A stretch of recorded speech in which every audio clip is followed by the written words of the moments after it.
All right, ladies and gentlemen, welcome to another edition of the Rewriters Room. We are the men with the pen, the greatest rebookers, the greatest fantasy bookers, all that good shit. It's the boy Armon, journalist, podcaster, editor, red wine enthusiast, and yeah, fan of many, mostly black wrestlers. But yeah, I'm here. I'm hype. I'm here with my guys. How y'all feeling?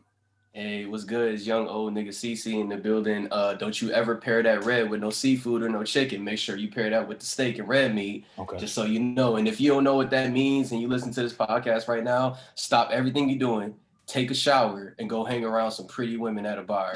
Once it's safe to do that. Once it's safe to do that. And then come back and listen to this episode. But yeah, man, just here chilling, just waiting to see what happens. I'm excited, regardless of what happened at the end of Raw. I am excited about this year.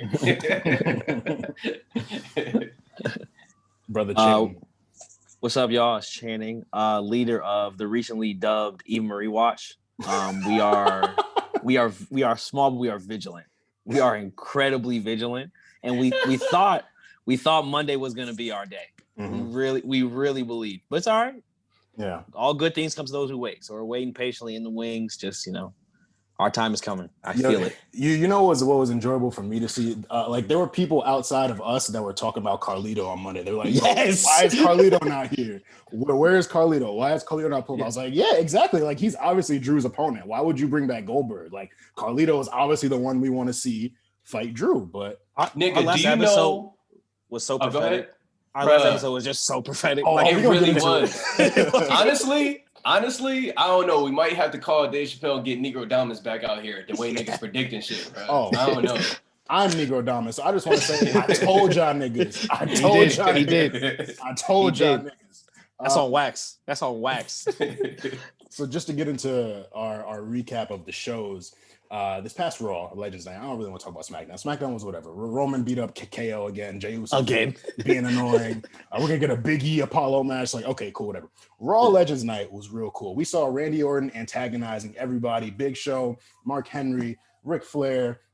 We saw Melina come back. Tori Wilson was looking quite nice. She has not aged.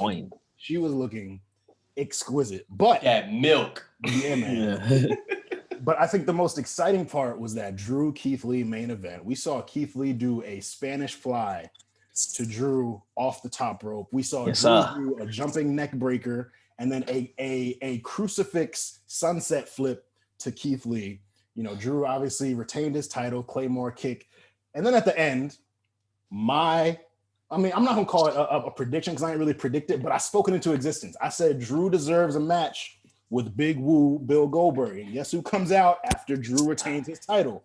Big Woo Bill Goldberg. Now, the segment was very awkward. Like, the stuff Goldberg was saying, it sounded like he was talking to Randy Orton. Like, everything he thought he was. I was like, Drew is so respectful to all the legends. Like, all the legends helped Drew beat Randy at Clash of Champions in the ambulance match. So what is Goldberg talking? And then Drew corrected him. He was like, he said something like, I don't know what you're talking about, blah, blah, blah. But it was just really, really weird. But all that aside, it's looking like we're going to get Bill versus Drew at Royal Rumble. And I'm kind of going out of order, but I feel like we might as well just predict. We talked about it last week.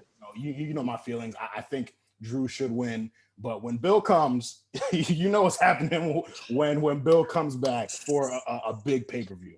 So who y'all think is going to win the match? Real quick, before we get to that, just want to say, Keith Lee and Drew put on a motherfucking 5. That's a 5. That is a 5. Like there was nothing wrong, bruh. Like if you watch that match and you watch every single spot like in sequence, you can't point out a fucking flaw. Like the entire thing was, even Keith Lee taking the fucking power bomb on the table. When I saw he caught a little bit of the corner, I was like, ooh, maybe they botched it a little bit. Nigga popped up. He wasn't even gripping his lower back. He just got up after he got Claymore kicked and to walk away. I was like, I'm sorry, what's happening? Are these two niggas? Like, bruh, like, so that right there was fucking amazing. That was probably one of the best, like, bigger guys matches I've ever seen before that. But I just want to get out the way. Actually, on the Keith Lee tip, really quick.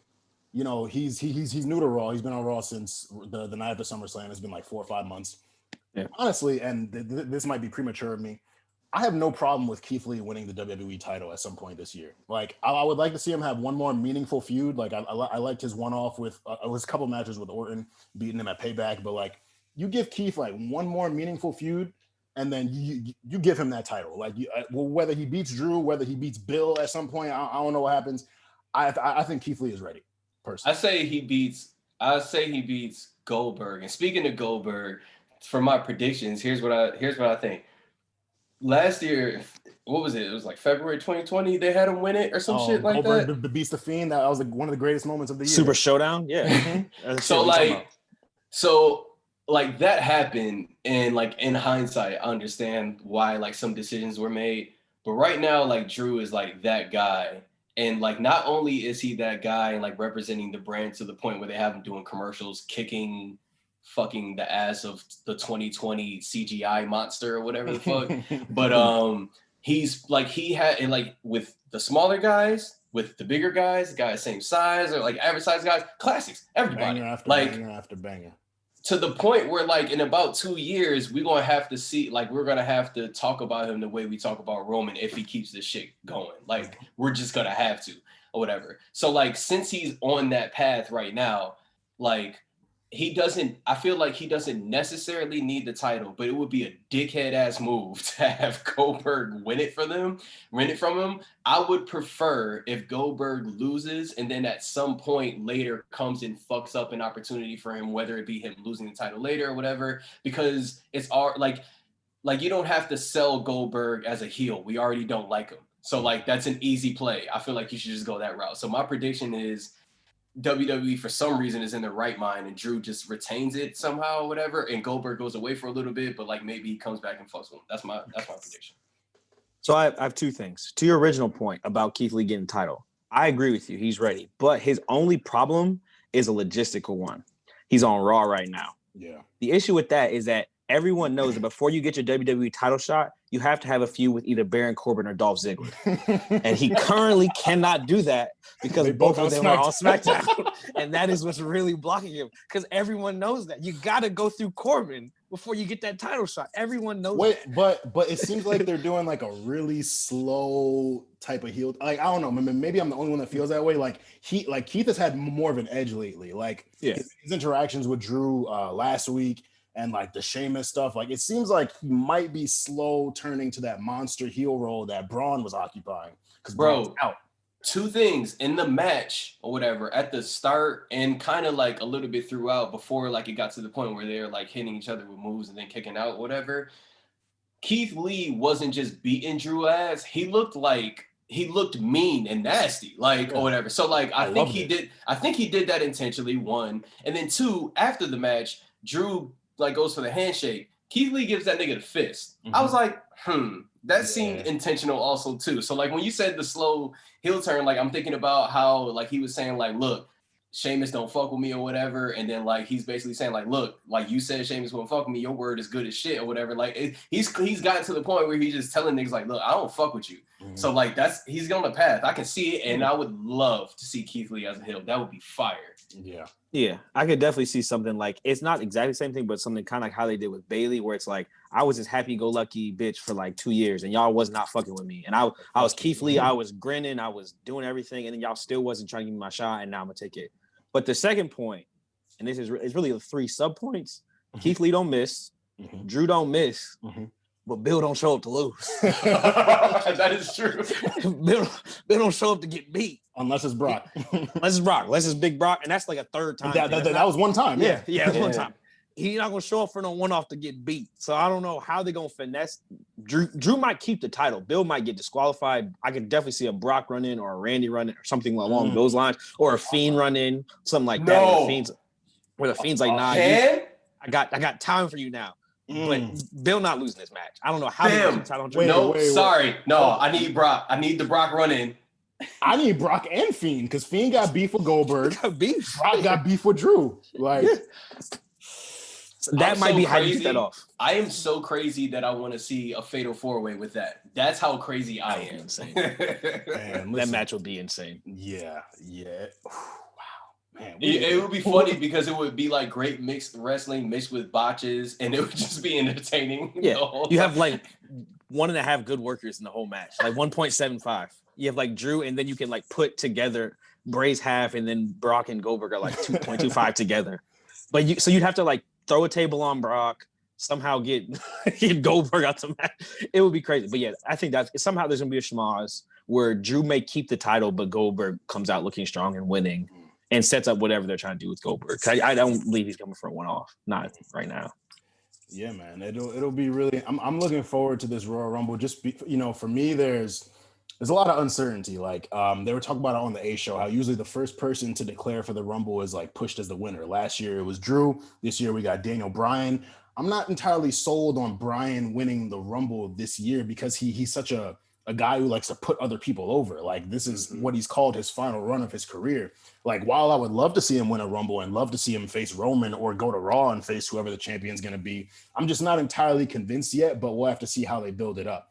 If I had to predict my men's winner, and I felt this way for a while, a couple options for me, Keith Lee, Matt Riddle, Riddle, actually, like the way that Raw's been pushing him, the way like he's in so many segments, he's just very present. And I don't think he's officially declared for the Rumble yet, but I feel like he could end up in the mix as the men's winner. Who do you guys think is going to end up winning for the men?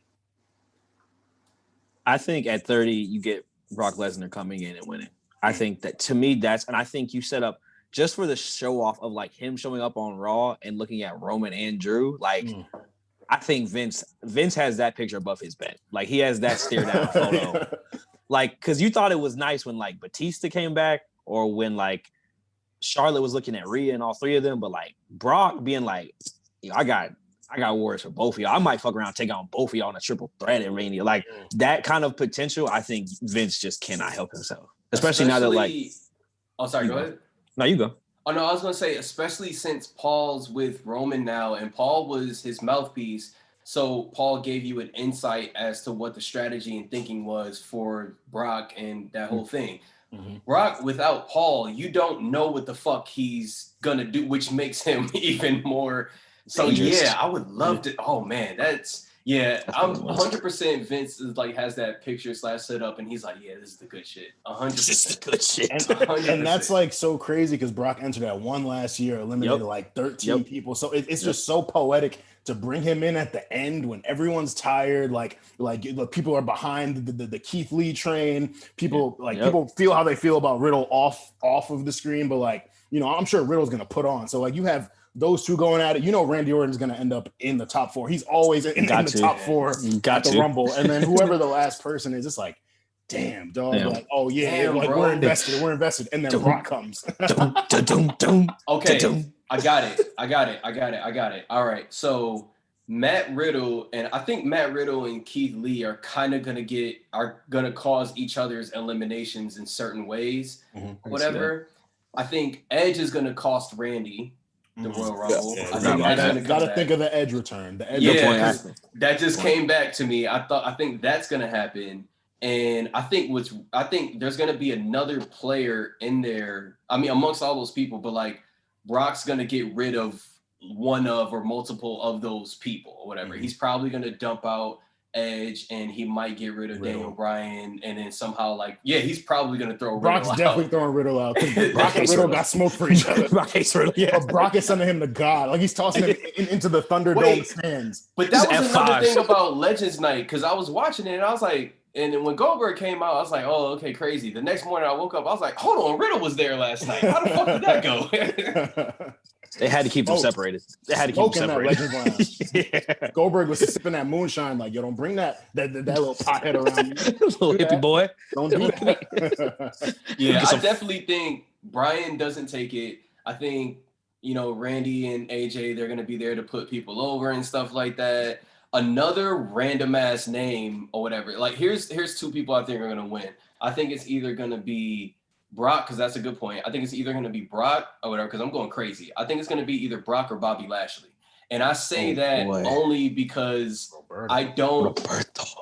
There's a timeline where Bobby Lashley wins the Royal Rumble, and between that and WrestleMania, a bunch of crazy shit happens. That's all good, and there's a good WrestleMania match. I just don't know how to fill that in, and I feel like somebody had the idea. I don't know if it's actually gonna happen, but it would be dope to see play it out. So those are my two: Brock and Bobby Lashley. A contract signing with MVP and Paul Heyman like talking for them. My God. That would go stupid retarded. So like that's just them talking cash shit to each other. Like, and while Bobby and Roman just sit there and post it up, that could be like a 15-minute segment in itself, just them talking.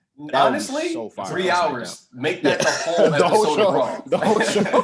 5 different segments, commercial breaks, back to MVP. Just turn into a debate, like a fucking presidential debate. Facts. Paul, you have 2 minutes. Bro, these niggas doing a debate explaining why their guy's gonna beat the other guy's ass. That is hilarious. Yeah, you get Jay versus Cedric, some Jay versus Cedric feuds in there. Like, there's actually like a lot you could do with that, like the Usos versus the Hurt. Like, you could really build that out to this like Black versus Brown dynasty type shit. Like, where you're. That's a great point. I was on Twitter the other day, and someone was like, "Yo, I would love to see Samoa Joe join the Hurt Business." I was like, "No." I would like to see Jimmy come back, Samoa Joe join the Bloodline. Yes. You give us Samoa Joe versus MVP on the mics. You give us Jimmy and Jay versus Cedric and Shelton. You give us Roman versus Bobby. Like, Roman and Bobby have gone at it already, but Roman was the baby face. Bobby was still wearing the headband. So they just weren't where they are now. Different Bobby people. wrestled. Another thing, this is why I also said Bobby for Royal Rumble, because I think backstage you see it, whatever, and I don't know if the fans are starting to see it. Like, I don't see the talk or whatever. Bobby wrestles so fucking differently now. Like, and it's good. It's a good different. Like, when I was watching him, I forgot who he just had that match against, but it was a point where I was just like, yo, chill, you might hurt this nigga. And then I was like, oh, okay, yeah. Like, it's cooking right now. That would be, bruh, yeah, Melanin Mania, bring it on. I'm there for it. So, for the women, the women's Royal Rumble, I'm not sold completely on this, and this is a wild take. I've talked about it in our group chat before, because like anyone on the main roster, I wouldn't really want to see win, because it's probably going to be a match that we've seen already. Like if Bayley won, or if Charlotte ended up winning again, or whoever.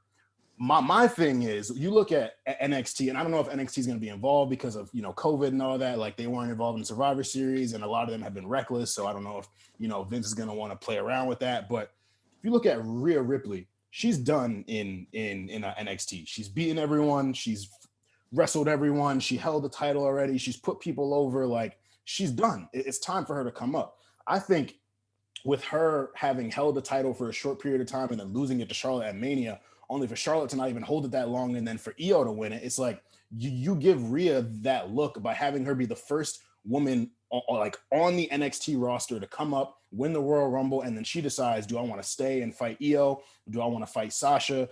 Do I want to fight Asuka? Or whoever the champions are going to be after Royal Rumble or Fastlane or Elimination Chamber, whatever they do. I don't know if they're going to do Elimination Chamber and we'll see. But I think it'll be a really good look for Rhea to end up winning it. Like, I think she's going to be involved regardless. But I would love to see that. What do you guys think for the women? I agree with you. I'll keep mine short. Rhea winning is good for literally everyone. Like, that's the best option, because here's the other thing about it too. If Rhea wins, Charlotte is mad that a newcomer won or whatever, so she has motivation. Becky's still Becky and Sasha's still Sasha. All the other people, they still have their own other motivations too. But amongst the people that we think are going to win, that we know are the major players or whatever, another person who I thought would be the only other person who I would be okay with winning it. Bianca also has more motivation now too, because I've been watching her character, and she's been put into matches, but she hasn't put herself into, you know what I mean? When somebody's like, no, nigga, I want to fight you. Mm-hmm. So I think that Rhea winning or whatever, and then going on to be, kind of be put as the main person, gives the Bianca the motivation to be like, no, I was here first, motherfucker. I should get this shot. And then later down the line, they can have their thing. So I think that works best for both of their characters. And then the main roster people can still be who they are, in NXT people too. It works for everyone. So yeah. Yeah. Chan? I agree with everything you're saying, but I hate to break it to you guys, it's gonna be Lacey Evans. Like it's about to happen. Oh my god, this is about to happen. If it's Lacey Evans, we're going back to the Capitol. I'm sorry. I mean, we're going anyways, but yeah, you saw the Ric Flair spot. It's happening. It's happening. You saw that Cardi B beat too, man. Cardi B. WWE really might capitalize on that. Like they might have Lacey Evans come out to fucking Bodak Yellow or something at the Royal Rumble. If Lacey Evans has the barbs behind her, she's getting the Rumble win. I'm telling you this right now. Make peace with it in your spirit now. I'm sure they saw that engagement. They were like, we need to do this right now. We need to jump on this trigger right now. Lacey Minaj, get the barbs, get the bangs, Young Money, Cash Money, the Mafia. And they're gonna set up too. You're really about to think Bianca Belair is you got to just believe in your soul. Like she body pressed Bayley out the ring. She has some wild spot where she took out Charlotte, and it's her and Lacey. You thought she got eliminated, but she rose back in. That weak ass women's right, and she's gonna win. When I tell you that fucking finisher, I've seen Charlotte fucking elbow niggas harder than that. I don't get finisher. I don't get, because here's the thing. The only other person I've in my entirety of watching wrestling who had that finisher was a guy who's literally the biggest person in the world. That's how they were selling it. So of course that punch is gonna knock you the fuck out, because you're not even getting hit with a hand, you're getting hit with a fucking amp. That's not even a human hand. But for this slightly tall, slender white woman to just punch me in the face and not, I can't breathe. Really? Really? Really?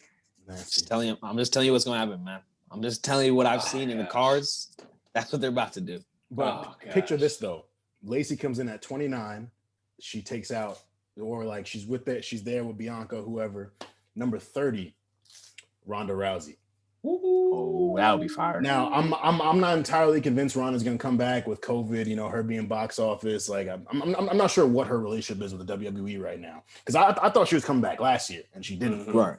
So, do you guys think it's a possibility Ronda would come back this year? So here's the thing. I live in Florida, so I listen to NPR, which uses a lot of Florida local news and shit like that through the state, so they'll tell you a bunch of shit. And there are multiple reports of different people getting the COVID vaccine or whatever, and they just give it out to their rich friends and shit like that, because we know what country we live in, so that's not a surprise. I think honestly Vince probably is lobbying or has lobbied to get that vaccine early to get people vaccinated and shit. No question. So I think it's entirely possible that niggas in the WWE will be vaccinated before Royal Rumble, and you'll see a bunch of people come out. Honestly, I can see that happening. It's possible. Yeah. Linda's in the cabinet, I'm sure. I fucking forgot about. Oh my god. I'm sure for a fact this man has access to the vaccine. Honestly, Roman probably got it right before he came back. Roman probably you know Latrell got it. Yeah, Roman, Latrell got it. That's the only reason we got that comeback is because he probably got it. It's probably been a done deal, done data. Yeah, you're right. Isn't his wife black, right? He probably had Roman's wife is black. Yeah, he probably had her on the phone babe, can you yell at these people for real quick and get them? Come get this from me. Yeah, I'm busy lifting. Speaking of Roman, I don't know how much of a discussion this could be. It seems like they're going to do Roman KO again, so it's really just a matter of what the stipulation is going to be. They've done a TLC match, they did a steel cage match. At this point, they got to go last man standing, or I quit, or I don't know, because we saw with Jay, Roman didn't just do a normal Hell in a Cell match. They did an I quit match within Hell in a Cell, and him being the tribal chief is all right, he's kind of unpredictable still. So what kind of match could he come up with? They might do a 3 stages of Hell. That would be cool to bring back. We haven't seen a 3 stages of Hell match since I think it was John Cena and Ryback in 2013 was the last. They did it in NXT. I'm sorry, that was funny. Oh, they did do it in NXT. Cole and Ciampa had one. Yes. I think it was Cole and Gargano. Yeah, they had one. They had one. That would be cool to bring back. And if there's anyone to bring it back, Roman, KO, and KO crazy as shit. He's so down. He'll be so down for it. So Roman, bro, I beat you up twice already. I beat you up every week. I'm just gonna beat you in 3 straight matches for an hour. Yeah, yeah. I think that's the only thing I can see. How about y'all? Punjabi prison? No. Who's the Punjabi person? I don't know. They like to just throw that. They like to just throw that match around every now and then. Just for that aesthetic. We haven't had one in a couple of years since Randy and Gender, so fuck it. Let's just they could make it a Samoan annoy like they could like it's brown to brown. They could get some Samoan word for it and like put surfboards up there and some shit. Like they could figure it out. Not but surfboards, We're getting canceled. But no, I think it's probably Kevin Owens. I wish it could be something different. Like I wish we got something fun, but it'll probably be KO at this point. Because everyone else is in the Rumble. Like Bryan's in the Rumble. Big E's got the internet contact. Like they're not gonna know. Everyone else is like either booked or in the Rumble. So yeah, what you think, CC? I don't know, man. Like I think the stipulation is gonna be something that looks like it can be in Roman's favor that turns out not being in his favor, and then it looks like KO wins, but then Roman still wins. And I don't think Roman still wins with a Jey Uso interruption because why?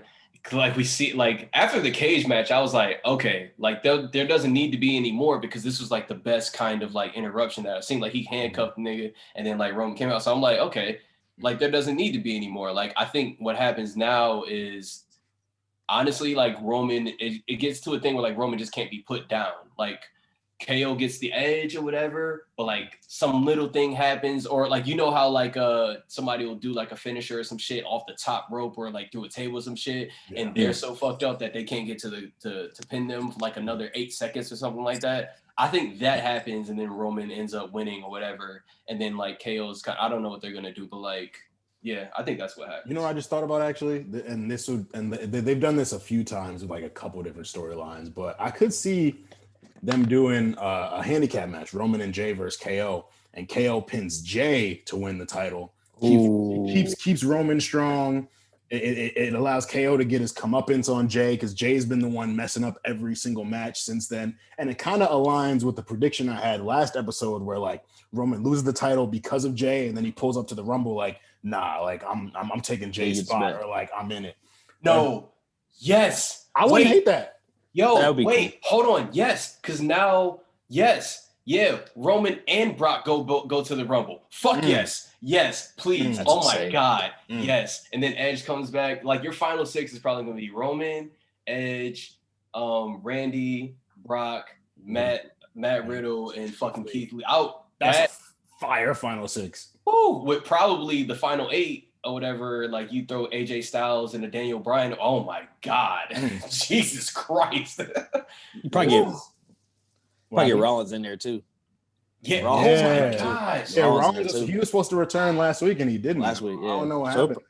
He'll probably be back at some point. Rollins definitely gonna be in that Rumble on his Messiah shit. I still think about his entrance last year at number 30, walking up all cocky with Murphy and AOP like that. That was just like that. Like that was incredible. I've always wanted so much more for AOP. He's so good at that character. He's so good at that character. He's killing that shit. But our main event, and we kind of spoke about this guy already, so I'm gonna hand it over to Chan to talk about who we are getting into. So let's do that. So you're next. We are talking about the one, the only William Scott Goldberg, Bill Goldberg, as you know. I guess it depends on how old you are. You might know him more so from his WCW run where he was undefeated, 173 straight wins. That's nuts. Notable of much. The winning title against Hulk Hogan, which if you watch any like reaction video, it's like one of the wildest like scenes. Like they're literally throwing trash into the ring. Like it's insane watching that match. But goes in the streak, wins the title. It's kind of like always known as like not the best worker, but like has his really great storyline. So he goes the whole road WCW. A lot of people wrestling wise in like real life and kayfabe don't fuck with him. Eventually comes over to WWE. Basically similar things happen where he doesn't go on some undefeated streak, but wins a title, never really sold on him, has some kind of notable feuds with The Rock of, whatever. Triple H, which was his title feud, and then the main one being Brock Lesnar before he leaves the company for the first time, which was match of WrestleMania 20, where both were like everyone knew both of them were leaving the company, like in real life. They were and so the fuck out of that match. You watch, it's a tough watch, bro. Yeah, because it's like not a great match, and then just like you don't realize how much a crowd plays into a match until you see a crowd just not fucking with a match. It's like worse than like when you see like the beach volleyball or when you see like the Royal Rumble, they're counting to 10 every like 4 seconds. Like it's just like a complete no-sell. Yeah. And he goes away, comes back in 2016, as most people nowadays will remember. Has like the squash match against Brock, no one sees coming. Has the thing get in the Rumble, beats KO for Universal title, so on and so forth.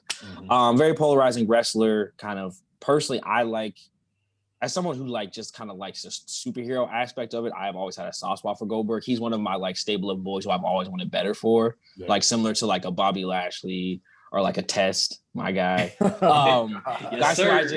I've just even like or like a Mark Henry. It's like I just wanted Vince to love you as much as I do, but like Goldberg is also a case of like he kind of can't do it too. And so when thinking about my rewrite, I thought about like what would give Goldberg the most fan acclaim, because it wasn't just, to me, it's not just about Goldberg, it's about like how people perceive Goldberg. Right. And so I thought his kind of most fruitful run would have been 2017. That's one where he eventually loses at WrestleMania to Brock at 34 for the title, but say he goes on and wins. And here's what I came up with. Pull out the book, bro. So, this is 32. I'm sorry, it's 32. So he wins 32. It was a 33. 33, I'm sorry. 33. So in real life, Brock doesn't actually wrestle the next pay-per-view. In real life, the next pay-per-view is that fatal four-way with Rollins, Reigns, Joe, and Balor, where Joe wins the number one contendership. And so I think you have that match on like a Raw or something, and then that's his first feud is at Payback with Joe. Because I think that match was fire. Like the way they booked Joe was super hard. He was like choking out Paul Heyman and shit, choking out Brock. So I think if you basically run that same angle where you're making Joe look super tough against Goldberg, and then you have the match, Joe loses, but you've built up Joe as kind of like, because this is when Joe had first come up. Like he came up in January of that year. He was red hot after NXT. This is like before he got injured. So I think you keep that there. That's fire. I think his next feud is Extreme Rules. I think it's with Chris Jericho. I was looking at some stuff in WCW, like this is way back. Chris Jericho actually like interrupted and like tried to start a feud with Goldberg. Was like, you don't respect me, you're blocking me from winning. And like WCW, like everybody was like, no, you're not gonna get to feud with him. But he like got on TV and started to have a feud. And then when they got to WWE, he kind of rekindles that and it's like, you're blocking me, basically saying like, you got everything I should have got. And they had like a one-off match. But I think if you build that feud to Extreme Rules, because also if you remember, the reason why Goldberg got the title in the first place is because Jericho interrupts KO. Like he's the one who distracts him in that match. So you have Jericho being like, I'm the reason you even got that shit. You owe me. And also we have this smoke going beforehand. It's Extreme Rules. We can do a nice little Extreme Rules match, get some weaponry in here. Again, Berg's not the best worker, but we can protect him. You have that kind of built-in thing for like, you got Joe, who's like the marks, like the wrestling Twitter heads, and you got like the old school wrestling heads with Jericho, who's like, oh, we fuck with Jericho. Jericho will sell on Goldberg. We might be in on Goldberg. And then the next match, which I think would really just the je ne sais quoi at Great Balls of Fire, which is truly one of the worst names they have ever came up with our pay-per-view. I don't know what the fuck that was about. You have him take out Roman. And I think you have him take out Roman in a squash match. I think you build up Roman like he's going to be like, thank God we got Roman, da-da-da-da. You have Berg squash Roman, which set you up for SummerSlam 2017. You have the Prince, the Demon King, man who never lost the belt, say, hey, old man, that's mine. What you got belongs to me. You have Finn Balor go over at SummerSlam a year after he just won the title and didn't ever lose it as the Demon King, coup de grace on Berg, 1, 2, 3. He's out of there. Finn Balor's Universal Champion. That sets up, also, if you remember that year at TLC, a one-off banger. I forget who he was scheduled to wrestle, but I think it was Roman Reigns and he got sick. Or maybe it was someone else. It was supposed to be Finn versus Bray, and then it was and Finn Bray got sick. Yep. Yeah. And then you get Faye versus AJ. So then at that Survivor Series, AJ's still WWE champion, so you still get that match of them two at Survivor Series, Balor versus AJ, Bullet Club shit. You know, you can book that however you want. And then I think at Mania, Brock comes back and Brock beats Balor for the title, who they've also had a good match too. So that could be a really good match at Mania, which is like be one of Brock's few good Mania matches. But and that's a different story. So that's what I think. I think you give Berg the most interesting people because you have guys like Joe, guys like Jared who can really talk. You got guys, and obviously Roman can talk and Roman can go. Like, so you give him good opponents and you build him up as this like legitimate threat instead of just being like, oh, Goldberg's here, he's got to win no matter what the fuck happens. And then also you get to think of you build Balor back up so that this is also the time when like after Balor got hurt, it just felt like they really just lost all faith in him. It was just like he was out to sea. Like eventually he gets that WrestleMania match for the Intercontinental title, doesn't win it, but like I think you do a good job of you bring Balor back into the fold. You see now as champion on NXT how fire Finn Balor is. So like I think you give that. I'm a sucker for the Demon King entrance also. Like I'll pop every time like it's the first time. But I think you build up to that match. And I think that's a fire SummerSlam match. And that's what I would do for Bert. I like that shit. One thing that you said that was really important. You said like you give him interesting people, and as you were telling the story about Chris Jericho, like I was going back and read some stuff about this too. Like Chris Jericho had gotten interviewed for like talking about the streak and stuff like that, and he has quotes about it. And I was reading some stuff about him too, and you brought that up, and I was thinking, I was just like, yo, I think as you just said that, I was like, Chris Jericho was trying to save Goldberg because Chris Jericho knows that he's interesting. So he's just like, all right, here's this guy who's not interesting at all. If you put me with him, we both look good because you have me kind of going toe to toe with this beast and I don't get squashed in 2 minutes. And then this guy has an entertaining thing. Like it works for everybody. Yep. Like he was trying to, so like, I think it was a real dick move for Goldberg to not really keep working with him. Yeah. He blocked his own blessing. Like, what are you thinking about? Oh my gosh. Yeah, no, but he doesn't have like the best eye for stuff like that. I mean, like when Sting and them found him, whatever, like they told, like he was like, yeah, I'm not really that interested. Yeah, he's like, I want to play football. And they're like, bro, no, that's done. Fam, your abdomen got separated from your like you. Also, you were the.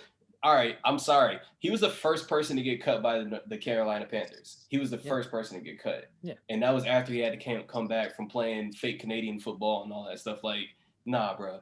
But I say all that to say, obviously, I love Goldberg, guys. I don't know if you can tell by listening to this, but no, to honestly say, when I was a kid, that the figure of Goldberg, like it was bigger than who he was. Like the entrance was super hard. When they knock on the door and the police walk him out. Like as a kid, that was so hard. Like it was like, oh, he's a fucking weapon. Like he's a fucking criminal. Like that's exactly what it is. He felt like a weapon. It was like some like I think fucking Silence of the Lambs came out the year I was born, so I was too young to like watch that. So my next experience with somebody who's like this person that we have to keep away because he's such a fucking beast, it was Goldberg. That was the first time I'd ever experienced that. So like I appreciate that about him, which is why I'm gonna go completely the other way with this shit. So we're gonna take a trip back to '99, motherfuckers, and we're going to WCW. Yep, this is when WCW is off the fucking rails. I don't know if you know.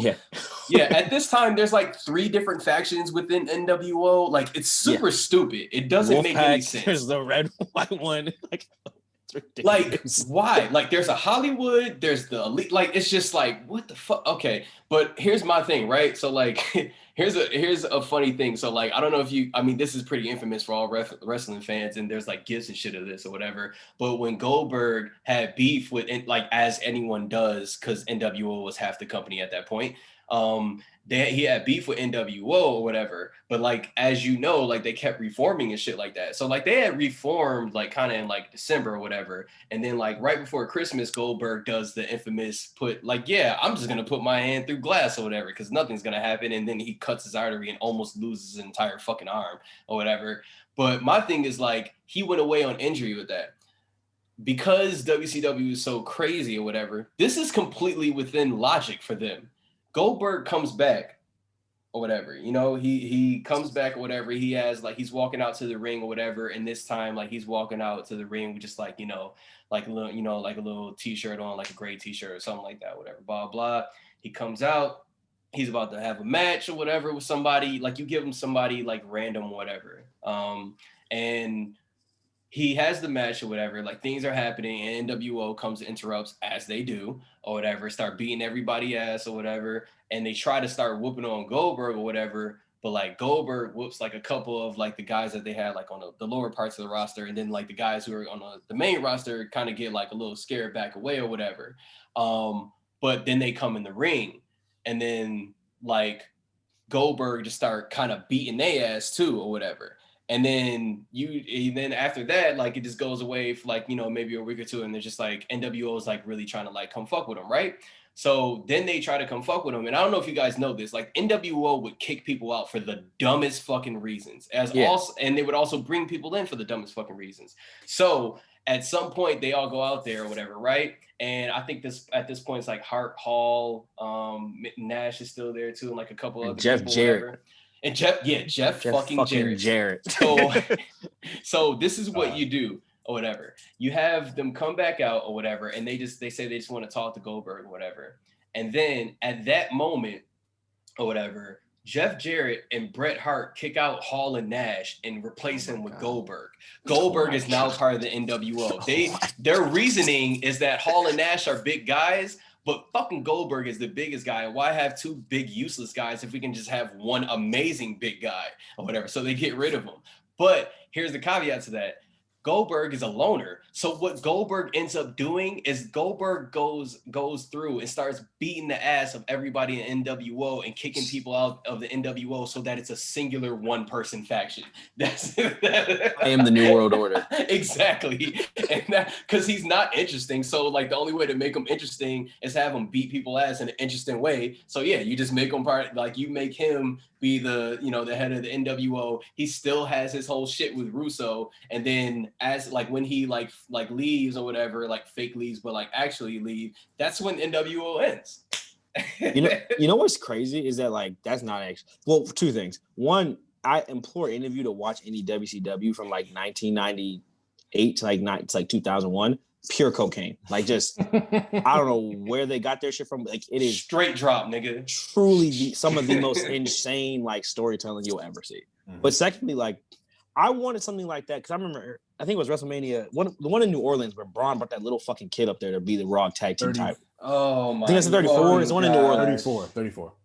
I wish he would have just faced them both himself and won and been like a singular person as the tag team champion. I think that would have made him look so strong. It's like I'm the tag team champions, and I think that's a similar thing you could have done with Berg, where it's like, no, I'm the whole faction. Like I'll take on all three of you. I don't do it. And that's exactly where I was going with that shit. It's just like because like they used to do like. Even though they would name the people in NWO who would have matches, what they were really setting up is like, you know, this person or this group of people who has a problem with NWO faces NWO, and the NWO just selects who blah, blah, blah. Like at this point, like you could have him, this is how you have him do handicap matches and it'd be interesting or whatever, instead of seeing him just squash people all the time or like only lose when there's an interruption or some shit like that or whatever. Just have straight up handicap matches and shit like that. And he just goes on a run of handicap matches. It would be fucking fire. That'd be fire. Except for when he faced Harlem Heat. I wouldn't like that. I mean, obviously. And I mean, and then I think Stevie Ray was in NWO at that point too. So like he would have had to kick him out. So who wasn't?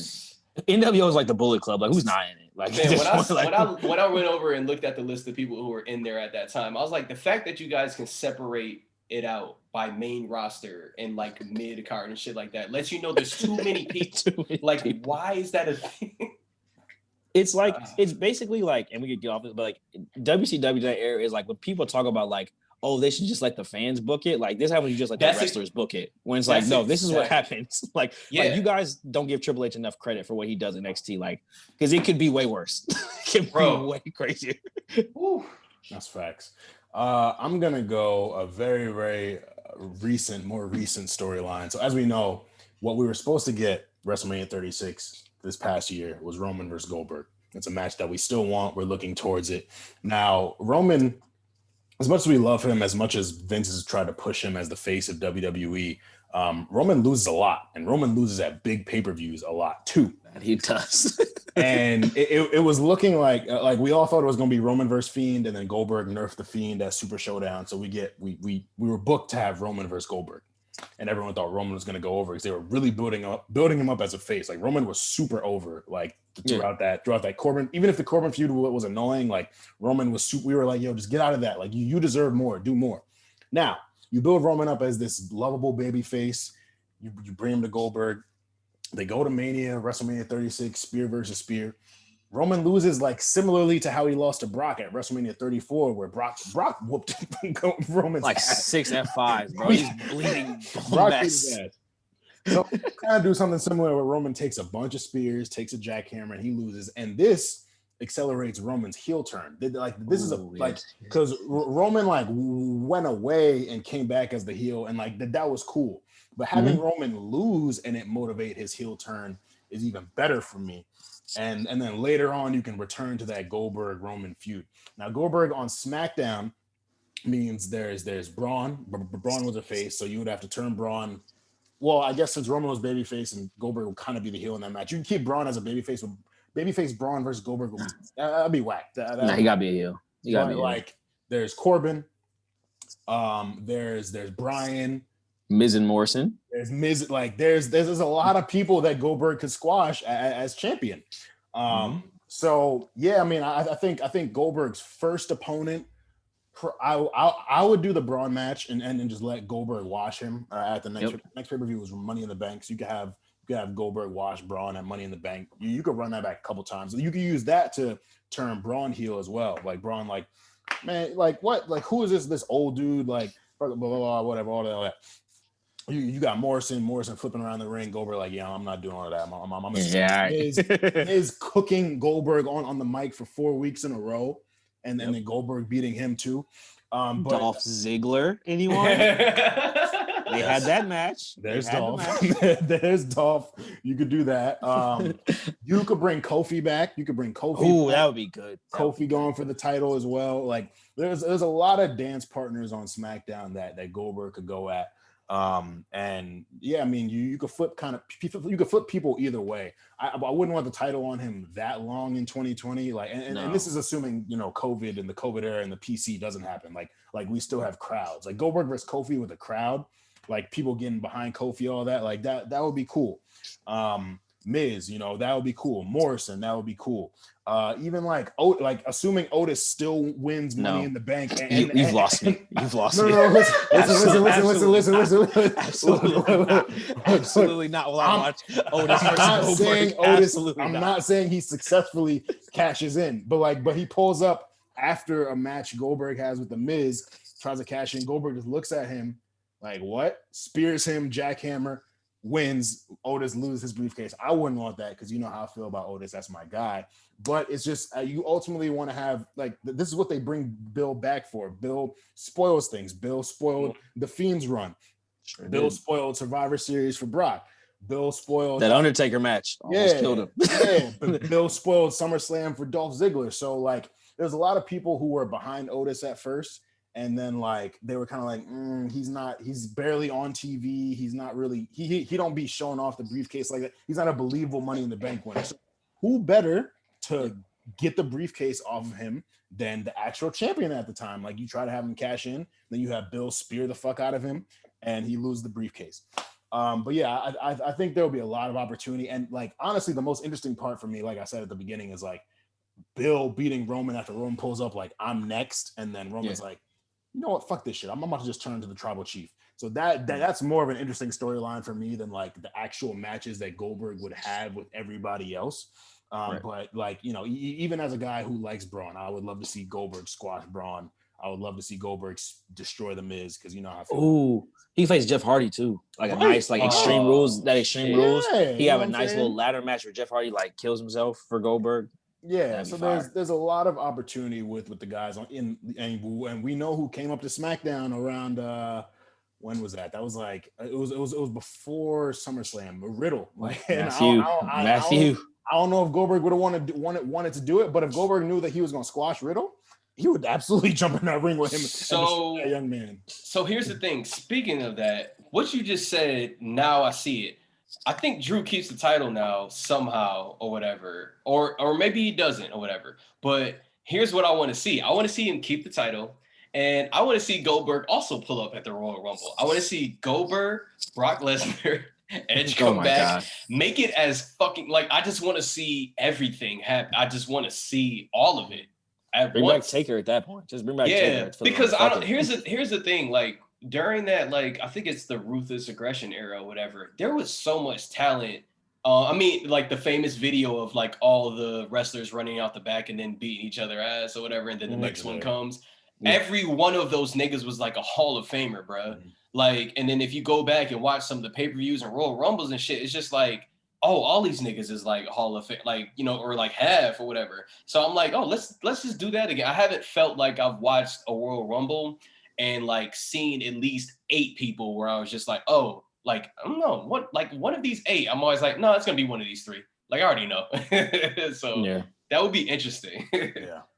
Another thing, this is me fantasy booking. Speaking of the Undertaker, I was thinking this is more so for the 2004 run after the Brock thing. If he stays around at that point, Taker is the only place he can go. Because if you look at that, Taker was in his prime. That would have been a good match. Yeah. It would have been an actual good match. Exactly. And WrestleMania 20 is like one of my favorite. Me too. Like pay-per-views, it's like such a clean show top to bottom. Yeah. And like you don't at that point, I think you're not gonna have him face Eddie Guerrero. Like you're not gonna do that. Like you're not gonna have Goldberg versus Eddie Guerrero. You're not gonna have Goldberg versus Chris Benoit. That would be so fucking disrespectful to Eddie, bro. Yeah, you're not gonna do that. So like Undertaker's really the only place. Yeah, exactly. He's about to get speared during a frog splash. Like it's over. It's over. And so like really, you're not hitting no 3 amigos on Goldberg. He might hit one amigo.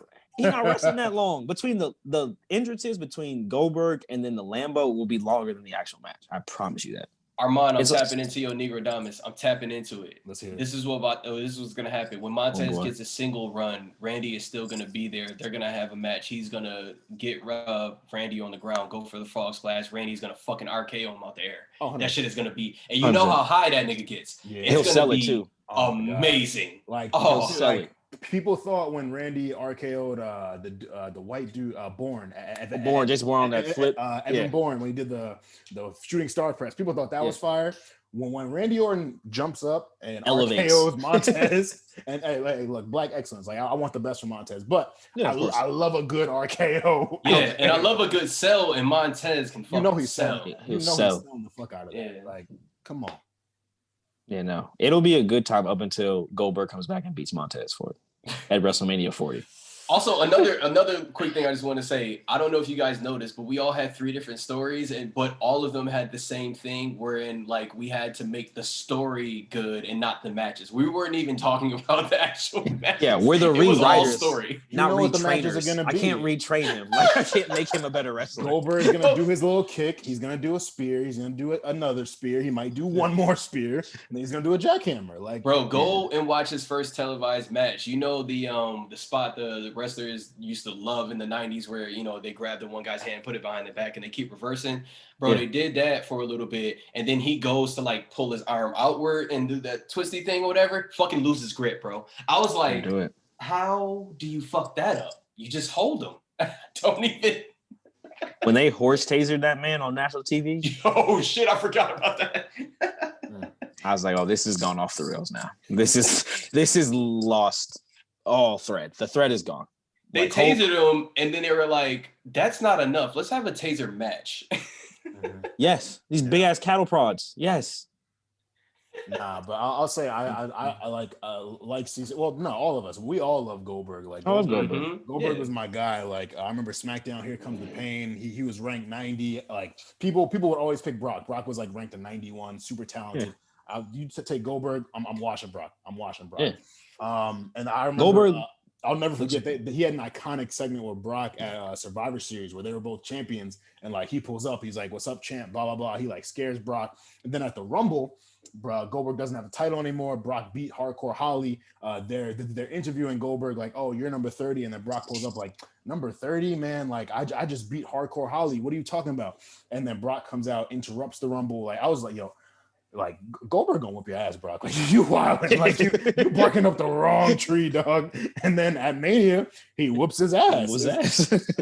Like Goldberg's my guy. I love him. So I was happy to see the thing I spoke into existence come true. Because Goldberg's, I don't care what nobody. I know people are like, oh, he's old, he's wearing stuff, he's not doing matches, blah blah blah. It's like, bro, seeing him come back and cook the Fiend the way he did was a top moment of 2020 for me. Like wrestling is fun. Yeah, it's not real sports. This is fake. Entertainment. Yes, I understand. Entertained. I understand he couldn't actually beat him up. I get that, but I don't care. This is the same person.